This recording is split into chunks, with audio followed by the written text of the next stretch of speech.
Amiche e amici di Beppi TV, ben ritrovati a D-Time, altra settimana, altro appuntamento. Non ci siamo visti la scorsa perché era Pasquetta, adesso invece torniamo e facciamo i conti perché sono successe talmente tante cose che servirà appunto qualche bravo professionista che abbiamo per aiutarci a tirare le fila.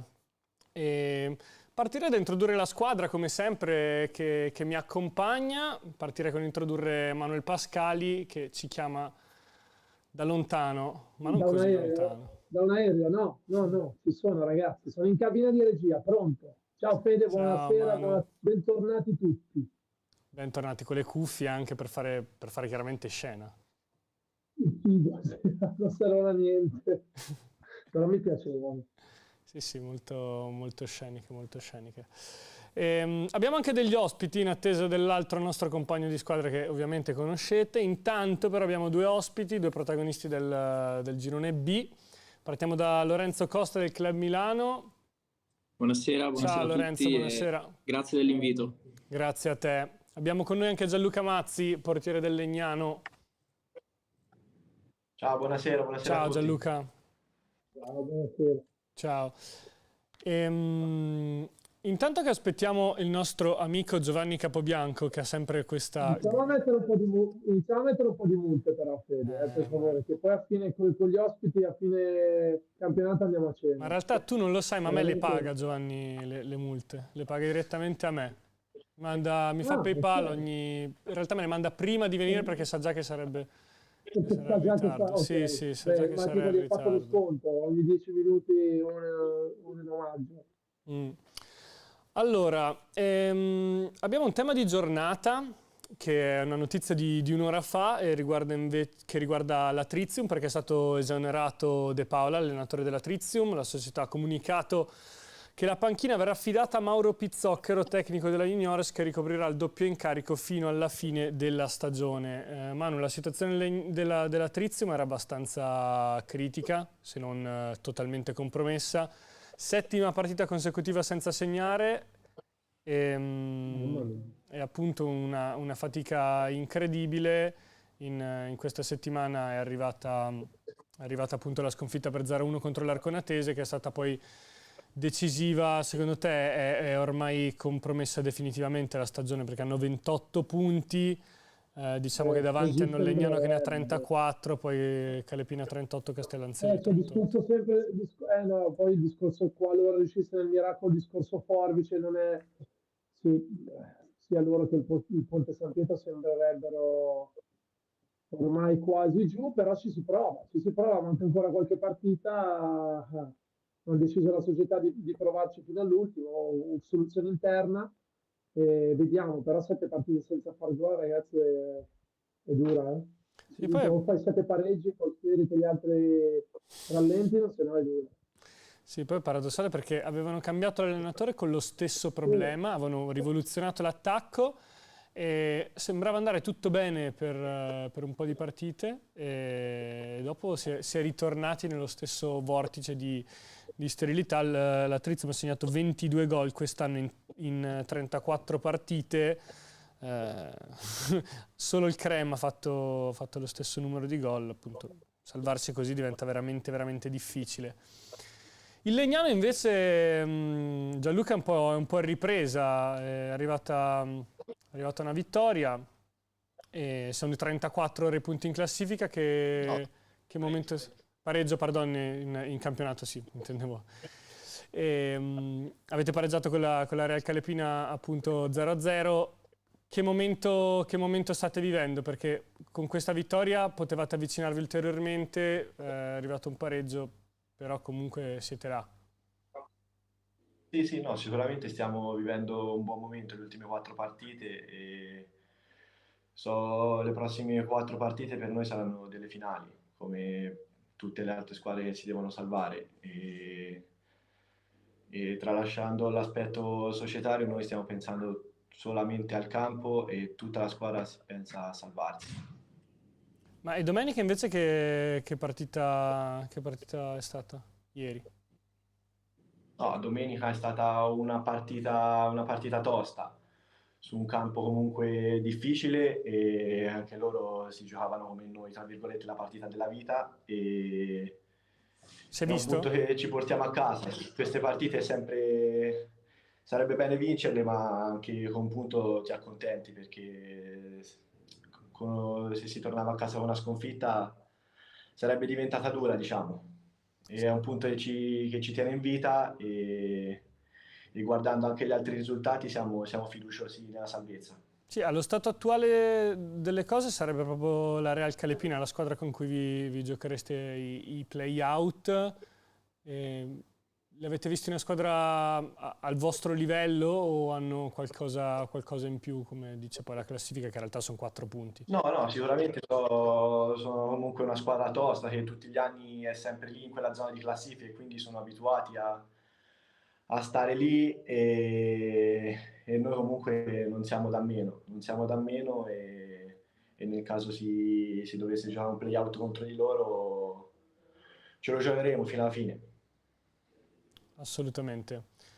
Stavo aspettando il nostro Giovanni per parlare del Club Milano, che non lo so se lo sai Lorenzo, ma è la sua squadra preferita in assoluto. È un tifoso del Club Milano da tempi immemori. Dopo la Varesina, ovviamente. Sì, dopo la Varesina. Se la gioca con la Varesina. Il suo cuore è diviso metà Varesina, metà Club Milano, vero Manu? Dopo che la Varesina sta affondando un pochino, l'ho buttato giù. È saltato giù dal carro, dici? Adesso scopriamo se è saltato giù dal carro quando arriva.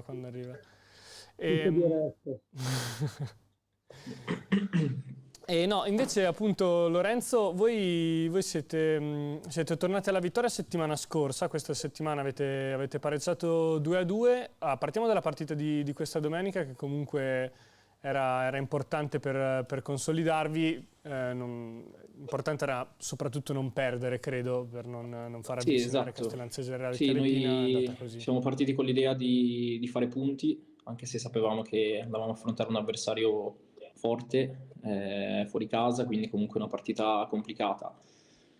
Sono state un po' come se fossero due partite in una partita sola, perché il primo tempo abbiamo fatto la prima mezz'ora veramente forte, siamo riusciti a passare in vantaggio e addirittura a fare il 2-0 e poi prendiamo gol alla fine del primo tempo. Insomma, c'è stato poi l'episodio dell'espulsione di Foschiani che a penso 3 minuti, 4 minuti dall'inizio del secondo tempo, quindi poi ti porta a giocare 45 minuti in 10 e quindi diventa tutta un'altra partita. Siamo stati bravi a difenderci, poi abbiamo preso gol su calcio di punizione, quindi diciamo un qualcosa di poco difendibile, dove c'è la bravura dell'avversario e poi insomma siamo stati bravi a tenere il 2-2 perché comunque non era scontato con un uomo in meno e soprattutto con l'inerzia della partita che andava dalla loro parte.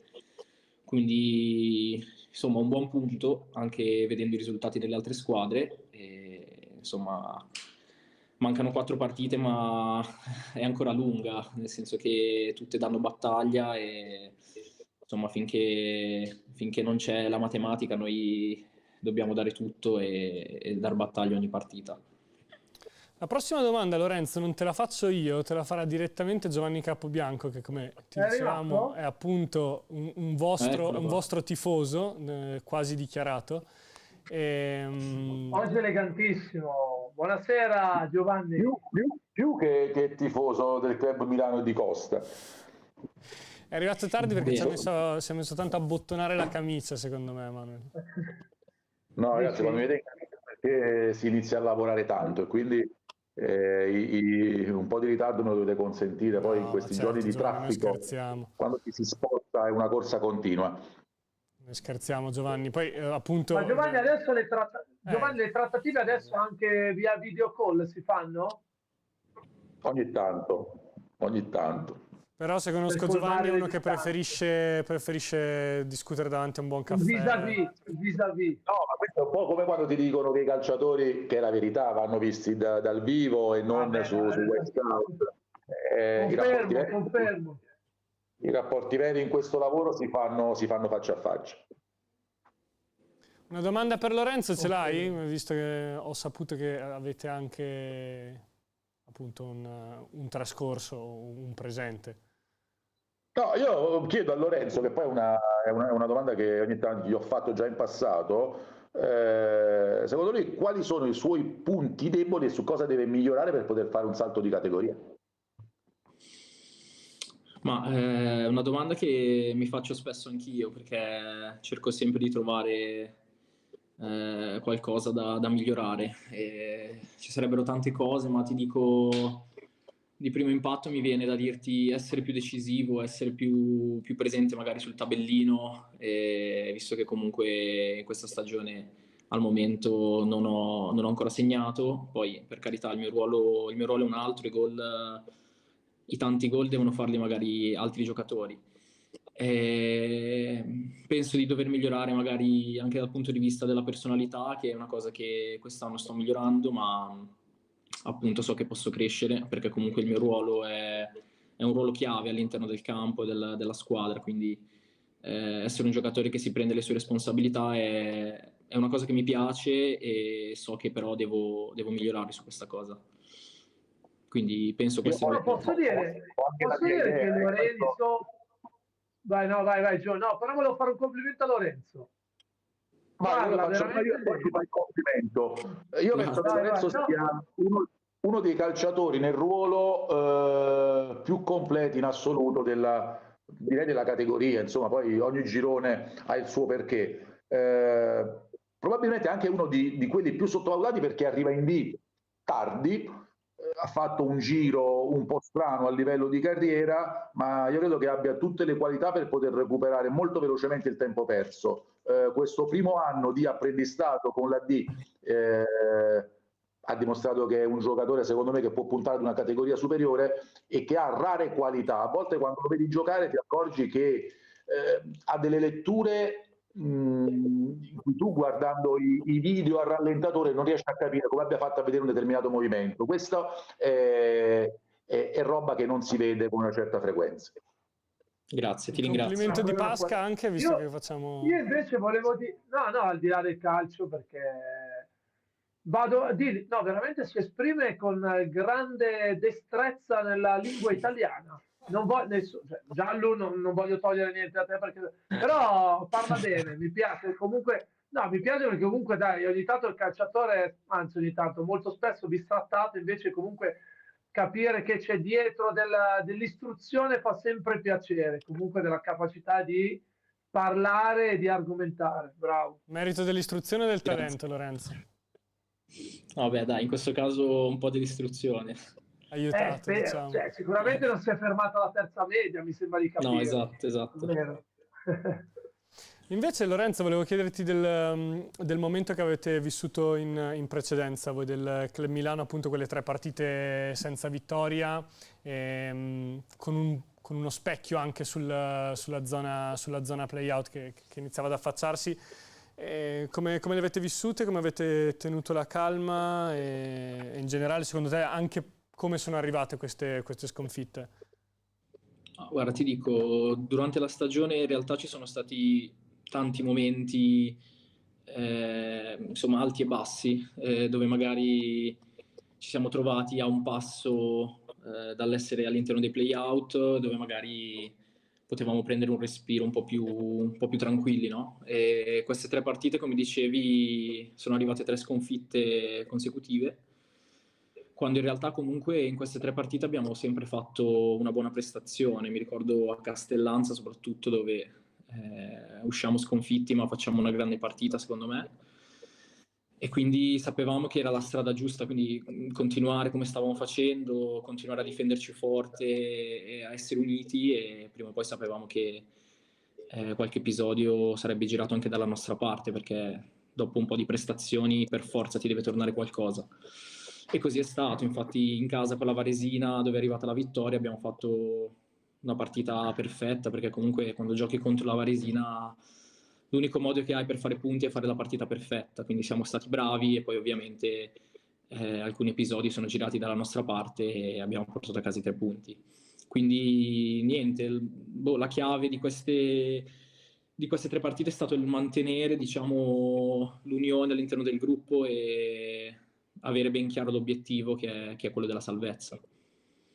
Giovanni, te l'aspettavi che il Club Milano potesse fare lo scherzone alla Varesina? Se me l'avessi chiesto molte partite fa, ti avrei detto che non me lo sarei aspettato. Di scherzi ne hanno fatti tanti quest'anno, quindi mi viene in mente un aggettivo sbagliato, che è quello di una squadra imprevedibile. Invece no, loro sono molto prevedibili in positivo, nel senso che giocano bene e sono un pericolo oggettivo per chiunque li affronti. Io credo che il segreto del Club Milano sia stato, è una banalità, ma è la verità, il gruppo. Mantenere una buona ossatura del gruppo della stagione precedente, della promozione, è stata un po' la loro forza, perché poi le difficoltà, se ti conosci con il compagno, trovi forza nella forza del gruppo, e credo che sia questo il motivo per il quale loro giocano tutte le partite con la convinzione di poter vincere. Si conoscono bene, e in brevissimo tempo hanno capito tutti, anche calciatori che hanno giocato soltanto in eccellenza, di essere giocatori già da D, e questa cosa li ha aiutati a fare bene. Ora devono soltanto, come dicono gli americani, to finish the job, finire il lavoro, manca poco e devono chiudere il discorso salvezza il prima possibile. Job's not done, diceva LeBron James prima di una serie di finals. Andiamo a vedere i risultati di questa giornata, che abbiamo già leggermente introdotto, ora ne parliamo meglio. Brusaporto Piacenza 0-2, questo sì che è un risultato importante. Padroni in casa in 10 dopo un quarto d'ora, poi Piacenza che trova i 3 punti. La Pro Palazzolo invece perde a sorpresa 2-1, nonostante la vittoria nel turno infrasettimanale proprio con la Varesina 3-0, cade in casa della Casatese e interrompe la striscia. Ponte San Pietro che invece vince a sorpresa 5-2, vittoria che potrebbe servire veramente a poco per il Ponte San Pietro, invece complica un po' la vita alla Castellanzese. La Clivense vince 1-0 contro il Caravaggio, possiamo dire che raggiunge più o meno la quota salvezza.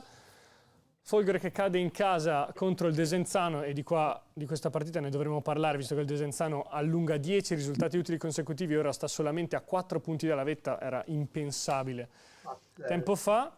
Calepina Legnano pareggio senza gol, di cui abbiamo parlato, che fa più comodo ai padroni di casa che non. La Trizium continua il suo momento estremamente negativo e dell'esonero dell'allenatore ne abbiamo parlato.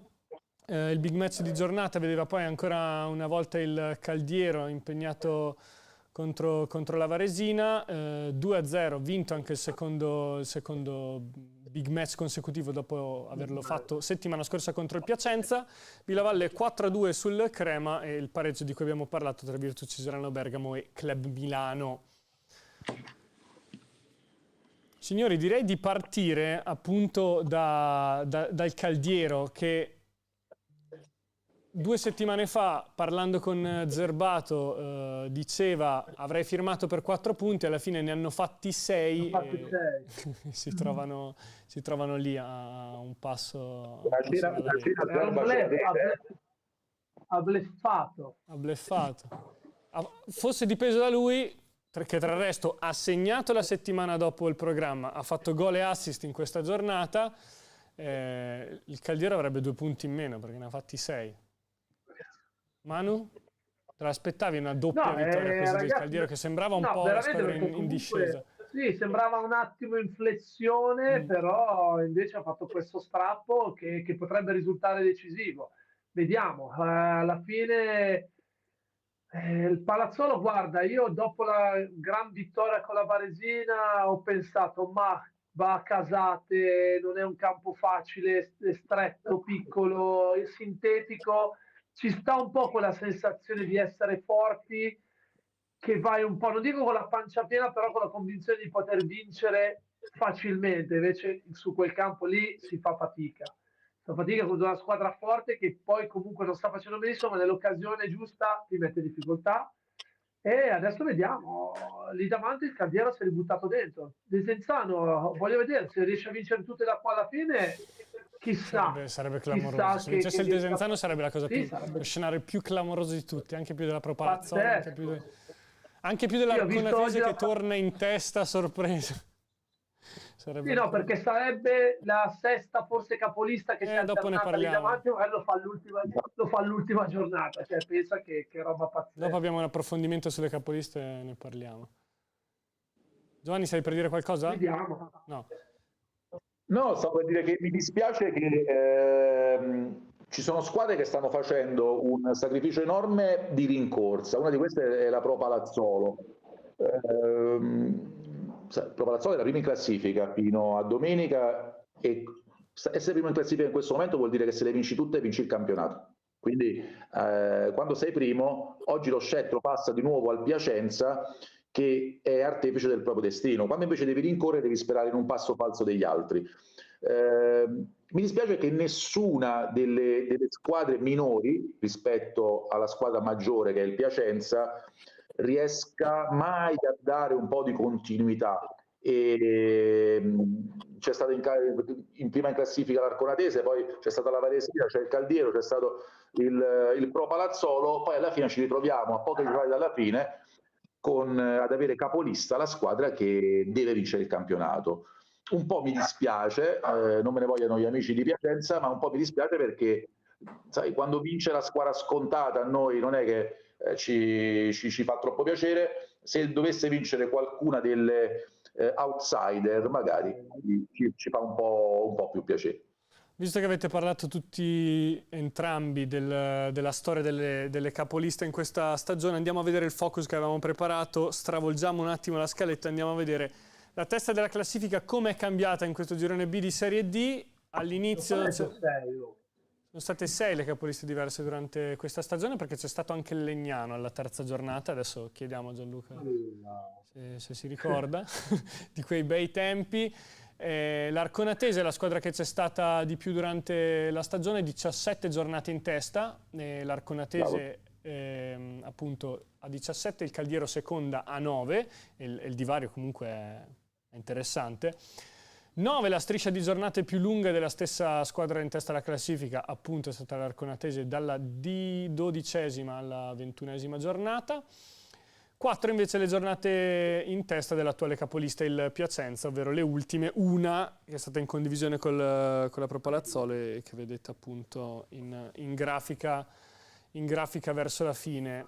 Volevo chiedere ai due ospiti, ve lo aspettavate un campionato così combattuto o pensavate che comunque a inizio anno il Piacenza fosse la squadra più forte e sarebbe stato un po' più lineare il campionato del Piacenza? Parto da Gianluca.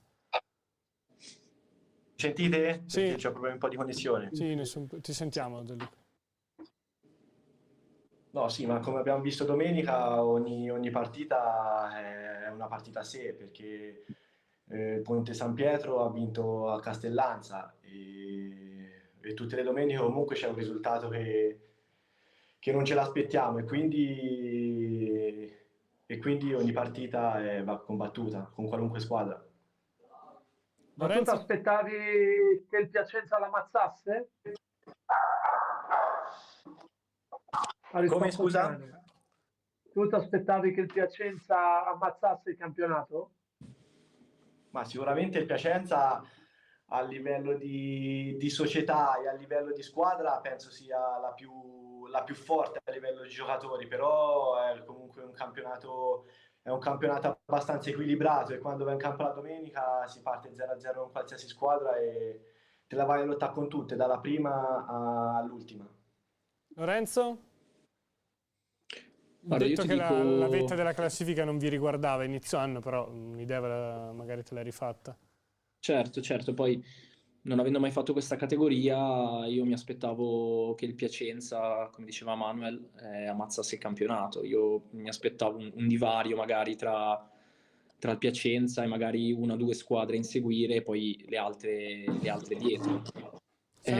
Poi col passare delle giornate ti rendi conto che veramente qualsiasi squadra può vincere col Piacenza, con la Varesina, è sempre tutto molto combattuto, tutto molto equilibrato, ci sono tanti fattori che poi determinano l'andamento di un campionato, tante dinamiche, però insomma alla fine il Piacenza si trova comunque in alto, nel senso Però ecco, sicuramente non ha ammazzato il campionato e è ancora tutto aperto. È tutto aperto, ma chi vedi più avanti secondo te per quale squadra ti è piaciuta di più, diciamo? Io vedo il Piacenza, dopo averci giocato contro tutte ormai le prime della classe, io vedo il Piacenza e il Caldiero. Piacenza e Caldiero, quindi le prime due per ora. Sì. La curiosità invece, ragazzi, è che appunto sia Pro Palazzolo che Varesina, che sono due squadre verso la testa della classifica, anzi il Pro Palazzolo c'era proprio in testa alla classifica, hanno giocato il loro recupero infrasettimanale, ha vinto la Pro Palazzolo 3-0, anzi 0-3, e il fatto è che in questo weekend hanno perso entrambe, quindi volevo chiedere, partendo da Gianluca, se vi è capitato di giocare a distanza di 3 giorni quest'anno e quanto incide a questi livelli, perché magari appunto non essendo abituati a giocare a metà settimana, poi questo vi crea scompensi. No, sicuramente incide, anche perché hai meno tempo per preparare la partita successiva e quindi sicuramente incide sia per le energie e infatti in queste situazioni è importante avere più giocatori disponibili. Lorenzo? Una rosa un po' più ampia. Sì, condivido quello che ha detto Gianluca, non è facile a questi livelli avere partite ravvicinate, però anche noi ad esempio noi abbiamo la fortuna di avere una rosa lunga, quest'anno in alcuni momenti siamo stati un po' sfortunati con gli infortuni, perché quando poi si fa male uno sembra che succeda tutto nella stessa settimana e quindi stanno fuori in 5, in 6 e poi diventa complicato. Se non sbaglio nei turni infrasettimanali insomma il nostro trend è un po' negativo, quindi sì, non è semplice.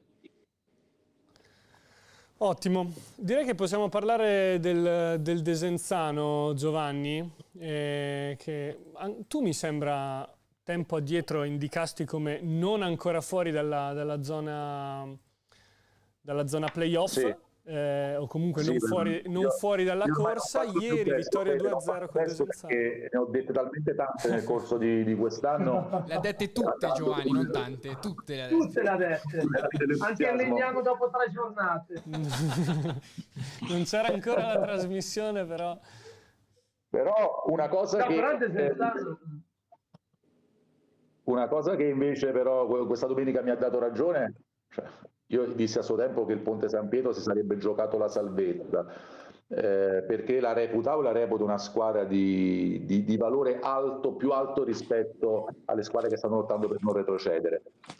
Dopo averli visti giocare, chiaramente, mi fa strano, e apro e chiudo una parentesi, rispetto al Ponte San Pietro, che abbiano cambiato allenatore a 6 giornate dalla fine, quando il discorso era ormai compromesso, e io credo che la svolta ci sia stata proprio lì, perché il blocco era tanto psicologico di questa squadra che ho seguito più volte e ho visto andare in vantaggio di 2 o 3 gol e poi perdere addirittura le partite. Oggi sembra una squadra totalmente sbloccata.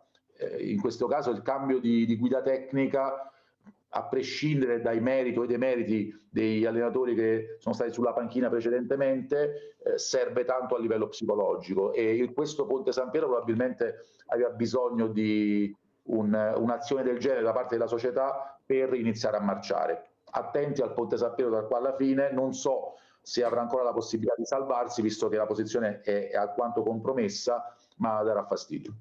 Appunto volevo proprio chiederti questo, mi sa che ormai è tardi però, perché mancano 4 giornate, il Ponte San Pietro ha 24 punti, tra poco guardiamo la classifica, rimangono Ponte San Pietro, Brusaporto, Varesina, Ponte San Pietro Villavalle e Real Calepina Ponte San Pietro.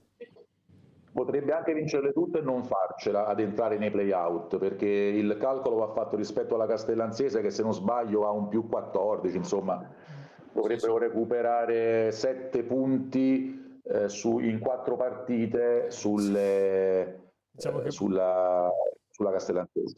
Sarebbe clamoroso, forse ancora di più di un'eventuale vittoria del Desenzano, credo. Desenzano vince il campionato e Ponte San Pietro si salva, sarebbe la finale.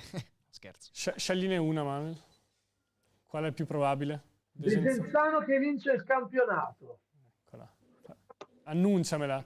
chiarissime. Anche perché, scusa, anche perché comunque all'ultima c'è sempre quello scontro lì Piacenza-Varesina.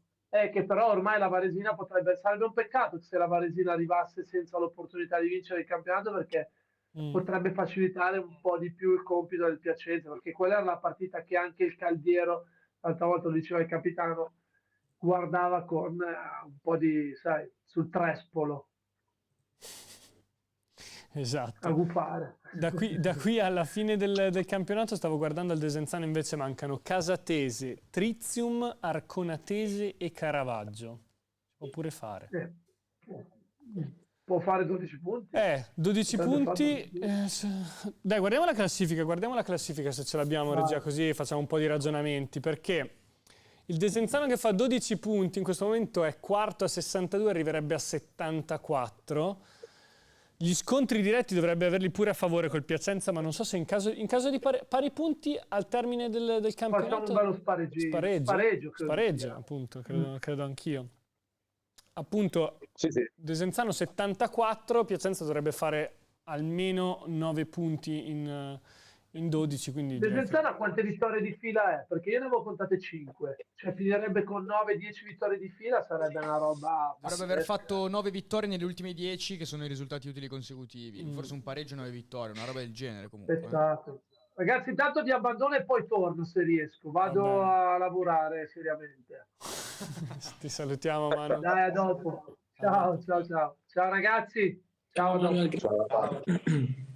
Commentiamo con te allora, Giovanni, questa classifica e con i ragazzi, chiaramente, che vede Piacenza 66, Caldiero 65, Palazzolo 63, Desenzano 62, Varesina 60 e Arconatese anche a 60. Diciamo che queste incredibilmente sono più o meno in lotta per vincere il campionato. A 4 giornate dalla fine ci sono 6 squadre che possono vincere il campionato. Penso che non fosse prevedibile da nessuno, in nessuno stato, in nessun continente di nessun mondo. Brusaporto 50, Casatese 48, Folgore Caratese 48, Villavalle 48, Clivense 46, Ciserano 45, Club Milano 42, Caravaggio 40. E direi che secondo te la Clivense è salva, come dicevamo in apertura, Giovanni?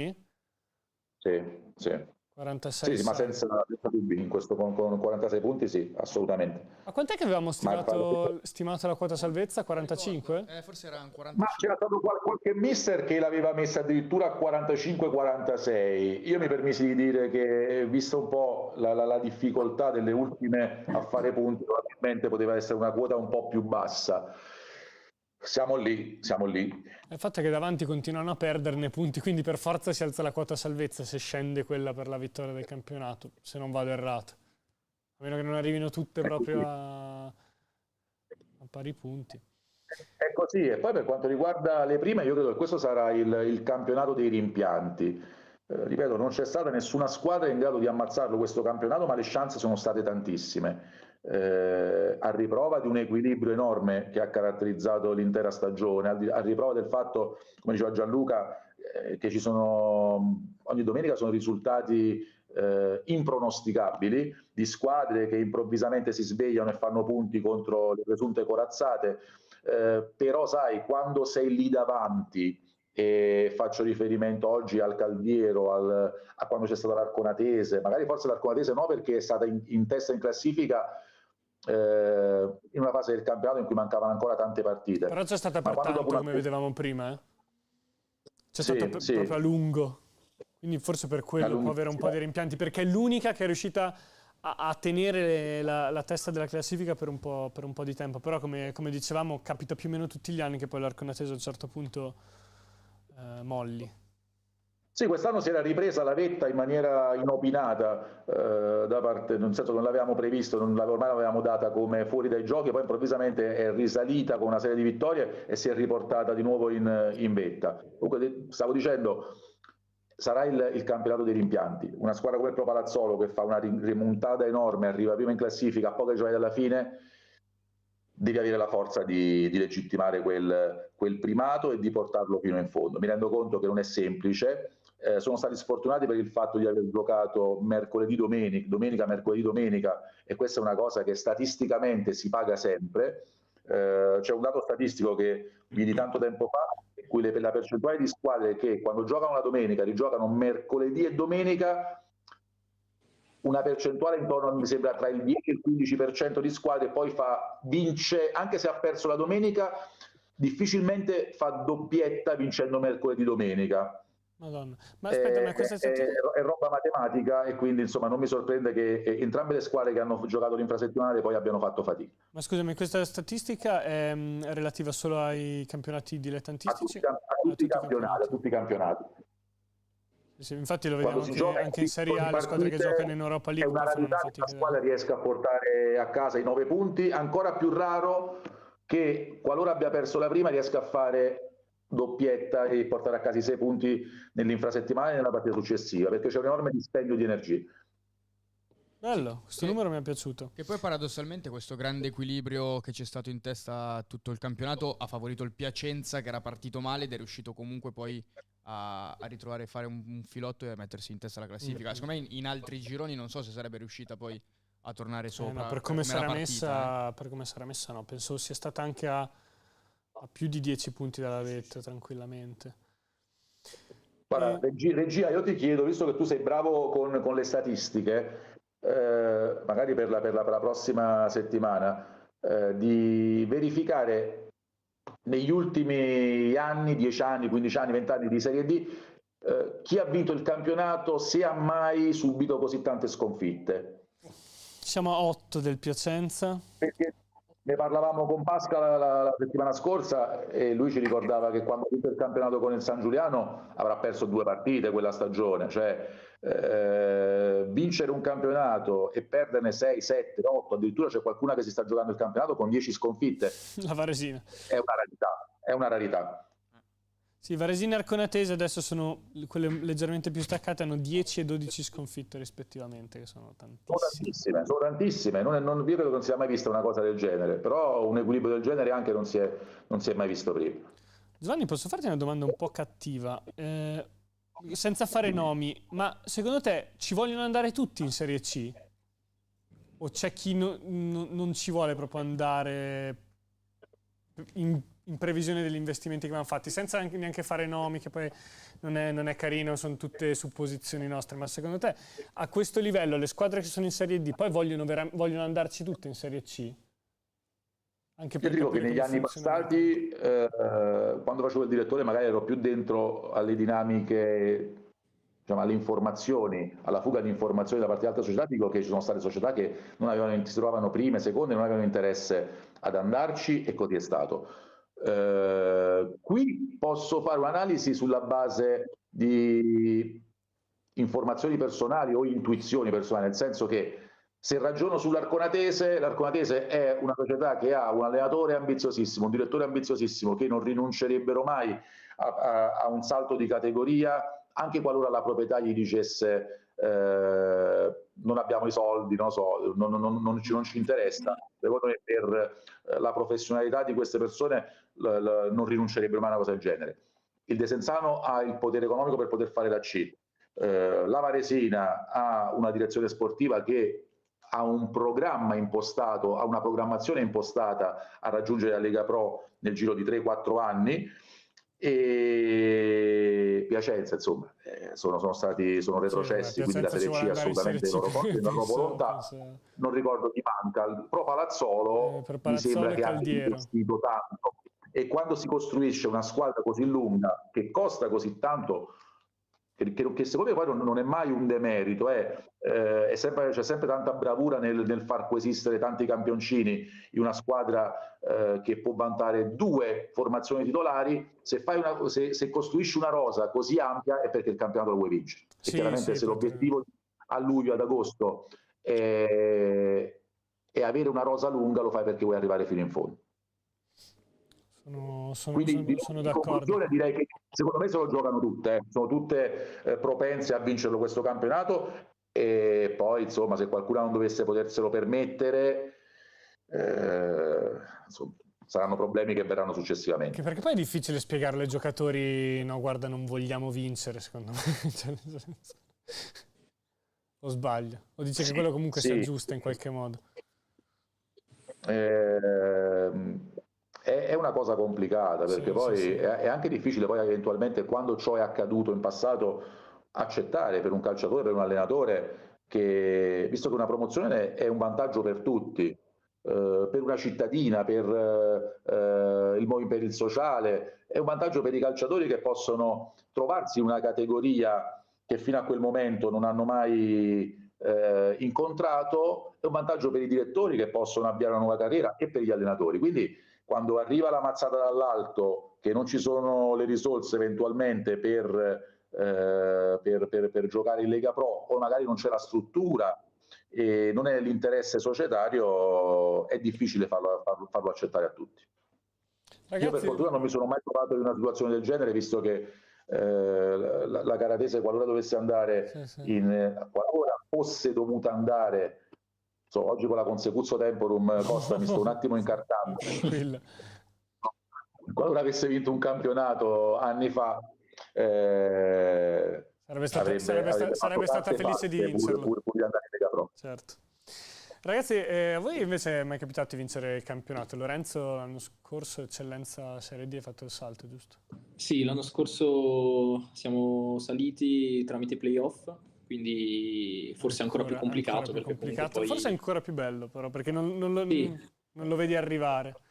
Sì, è vero, è una cavalcata diversa rispetto a vincere il campionato, quindi ti vai a giocare delle finali ogni partita. Abbiamo fatto 6 partite, se non sbaglio, una volta poi concluso il campionato, prima di arrivare alla promozione.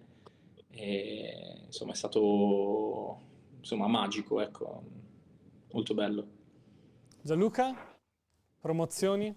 No, io sfortunatamente no. Sfortunatamente no. Però anche le lotte salvezza sono belle. Io nei miei passati nel dilettantismo mi ricordo qualche lotta salvezza che comunque alla fine, quando l'obiettivo è salvarsi e ti salvi, lo festeggi come la vittoria di un campionato. Comunque, per dare l'informazione a Giovanni, vabbè, non ho guardato l'archivio storico degli ultimi 10 anni di tutti i gironi, ho guardato i gironi di riferimento, quindi A e B fino al 2016 di chi ha vinto il campionato. Madonna. E c'è stato il Seregno, che è stata quella che ha perso più partite, ne ha perse 7. Addirittura c'è stato un anno dove Lecco e Como hanno vinto il girone A e B nello stesso anno, che hanno perso 2 partite il Lecco e 1 partita il Como. Oppure il Cuneo aveva perso 4 partite, il San Giuliano 6, cioè comunque molto meno di quelle che sono. San Giuliano 6? Ma non l'anno di Pascali? Sì. Dovrebbe essere l'ultimo. Pascali ci aveva detto 3, Pascali magari faceva riferimento a un altro campionato. O magari l'hanno vinto e poi verso fine anno hanno svaccato, non lo so, perché... Mi ricordo avevo commentato una partita, era un San Giuliano Arconatesi 8-4 l'ultima di campionato alla fine. 8-3, sì, mi è comparsa prima nel... 8-3. Vedi? L'avevo commentata ieri, è stata una partita clamorosa, segnavano ogni 2 minuti. 3-3 a fine primo tempo e poi è finita in malo modo alla fine della partita. Siamo verso la conclusione, andiamo a vedere appunto una notizia extracampo, un comunicato che ha pubblicato la società del Legnano, che ha voluto chiarire una questione riguardante una polemica appunto riguardo al ritardo di alcuni pagamenti. La C Legnano rende noto di aver raggiunto in data odierna un'intesa con i calciatori della prima squadra per pagamenti dei rimborsi spese della stagione sportiva in corso. Con rammarico per quanto accaduto in questi giorni, la società ritiene utile precisare che i ritardi sono dovuti ai passaggi di consegna tra i professionisti incaricati alla contabilità. Quindi appunto senza creare ulteriori polemiche, una battuta veloce da Gianluca. Appunto ti chiedevo volevo chiederti se è stato in qualche modo queste voci, se non altro, o in generale appunto la situazione che si è creata vi ha condizionato poi nello svolgimento delle partite o nel lavoro durante la settimana. No, sicuramente no, anche perché da quando è entrata la società nuova abbiamo fatto 4 risultati positivi. Sì, esatto, diciamo quindi sicuramente no, è la società che è appena entrata, sta lavorando per finire meglio la stagione. Ok, allora direi che se non ci sono domande, come dicono alla fine delle conferenze, possiamo andare in conclusione di puntata. Non so se volevi tirare fuori qualche nuovo tema riguardo la classifica, ma diciamo che l'abbiamo approfondita fino alla fine, Giovanni. Abbiamo parlato di ogni lotta possibile, salvezza, playoff, anche perché la playoff più o meno è finita. Possiamo dire chi secondo te sta fuori dalla zona playoff, visto che contano anche qualcosa i playoff? Chi rischia alla fine di stare fuori? Che sono a 60 e Desenzano o Palazzolo, qualcuno comunque deve saltare fuori. Qualcuno non farà neanche i playoff, esatto, di quelle candidate alla vittoria del campionato. Sai cos'è? Qui inciderà molto il calendario. Io ad esempio ricordo che il Pro Palazzolo non avesse un calendario difficilissimo. L'Arconatese poi i calendari, perché gli equilibri sono talmente sottili che basta uno scivolone. C'è solo Desenzano e Arconatese, appunto, queste due squadre quindi si affrontano e poi non hanno altre big, diciamo così, tra le prime 6. Il Piacenza, appunto, avevano detto c'è la Varesina a fine campionato, ma poi in teoria non dovrebbe avere altre, visto che il Caldiero l'ha già affrontato. Sarebbe giusto farlo finire con uno spareggio tra due squadre qualsiasi di quelle che ci sono lì sopra, dai, per l'equilibrio che c'è stato, no, il play-in, il famoso play-in per gli appassionati dell'NBA. Sì, sarebbe carino per sancire con una partita queste montagne russe di classifica e capire realmente quale sia la squadra più forte, perché per me tutte possono vincere il campionato. Ci sono 5-6 squadre che hanno dimostrato di avere tutte le carte in regola per poterlo vincere, quindi chi lo perderà per un dettaglio. Dicevo, da non sottovalutare quando si guarda il calendario. Sai, noi guardiamo sempre generalmente che l'Arconatese magari giocherà, non so, con la Varesina, quindi scontri al vertice, ma in realtà nelle ultime giornate gli scontri più difficili poi diventano proprio quelle con le squadre che devono salvarsi, che riescono a fare la partita maschia, che riescono a dare tutto, e che quando sono con le spalle al muro anche queste squadre poi possono cacciare la grandissima prestazione. Quindi insomma, non scommetterei una lira oggi su nessuna delle squadre, perché tutte possono vincere. Forse oggi Varesina e Arconatese sono più defilate, il recuperare 6 punti a poche giornate dalla fine diventa effettivamente complicato. E la Varesina, per introdurre il prossimo turno, ti dico che affronta proprio il Legnano, quindi per parlare di squadre che devono salvarsi e che venderanno cara la pelle, eccolo qui il programma della prossima giornata: Arconatese Folgore Caratese, questo è interessante, Caldiero Castellanzese, Desenzano Casatese, Caravaggio Trizium, Club Milano Villavalle, per formalizzare, diciamo, questa salvezza. Crema Real Calepina, Legnano Varesina, Piacenza Clivense, Ponte San Pietro Brusaporto e Pro Palazzolo Ciserano. Non ci sono big match tra le prime 6, però appunto tante partite insidiose. Io mi aspetto ancora novità fino alla fine, onestamente, perché secondo me succederà ancora qualcosa. Adesso non vorrei dire una stupidaggine, però guardando la classifica, se il Club Milano dovesse vincere e il Legnano dovesse perdere, il Club Milano potrebbe salvarsi matematicamente. Potrebbe essere il weekend della matematica. Non lo so, Lorenzo, se lo sai, se è giusto, se è sbagliato, non lo so. Però sto guardando la classifica e potrebbe essere. Guarda, non lo sapevo sinceramente, non ho fatto tutti quei calcoli, quindi... Però a un certo punto bisognerà tirarle fuori ste birre per festeggiarvele. Dovete informarvi. Dovete informarvi. Vabbè, preferiamo non dirlo e tirarle fuori quando siamo sicuri. A fine partita tirano fuori grafici Excel e statistiche per festeggiare. Sì, perché con i playout è più difficile capire quando effettivamente sei salvo. Va bene, signori, io vi ringrazio per essere stati con noi, grazie a Gianluca, grazie a Lorenzo.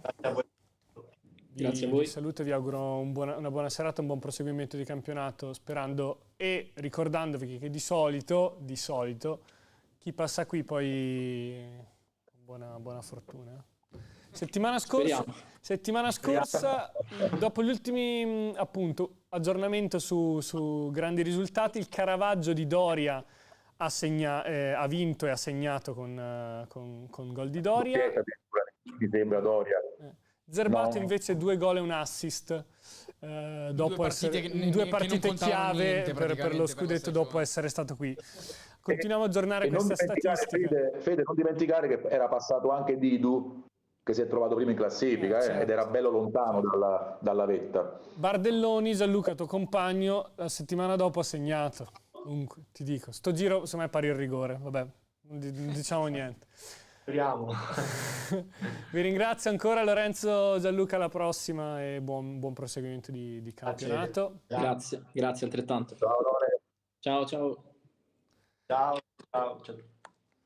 Grazie anche a te Giovanni per essere stato con noi. Ormai Manuel non possiamo più salutarlo perché non arriverà più. Però. Comunque Giovanni, settimana prossima ti faccio avere l'archivio storico degli ultimi 10 anni di tutti i gironi della Serie D. Ok, vediamo il numero delle sconfitte. Vediamo il record in negativo. Poi dobbiamo richiamare un attimo Manuel che ci dà informazioni sbagliate rispetto ai campionati che ha vinto. Vuol dire che lui rimuove le sconfitte, un po' come tanti calciatori. Pascali, la intitoliamo così la puntata di settimana adesso prossima. scopri che le 3 in più lui in realtà non giocava e quindi lui dice di averne perse 3, capito? Non le conta. Esatto. Bravo. Da buon capitano. Grazie Giovanni anche a te per essere stato con noi, grazie a tutti quelli che ci hanno seguito, appuntamento a lunedì prossimo con D-Time. Ciao.